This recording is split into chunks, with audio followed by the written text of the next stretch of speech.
Konnichiwa! Isa nga pala sa ginagawa ko dito sa temple ay mag-serve ng tea sa mga guests namin. Lalo na sa mga member ng temple.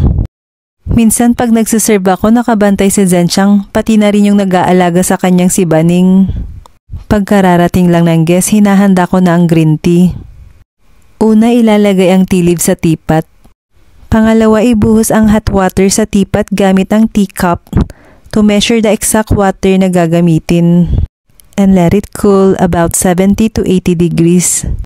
Kailangan sakto lang ang sukat ng tubig na gagamitin. For example, for 2 person ang isiserve, bali dapat 2 cup of hot water lang ang ilalagay sa teapot para balance ang timpla. Dahil ito na ang final, dapat balance ang paglalagay ng tea. Hindi pwedeng malabnaw yung isa at matapang naman yung isa. Minsan kasi mapait ang lasa ng green tea pag matapang. Ayan, ready to serve na.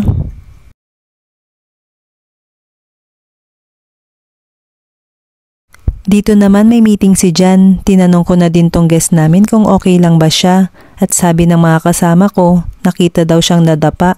Kawawa naman. Anyway, green tea is Shizuoka's most famous local product here in Japan.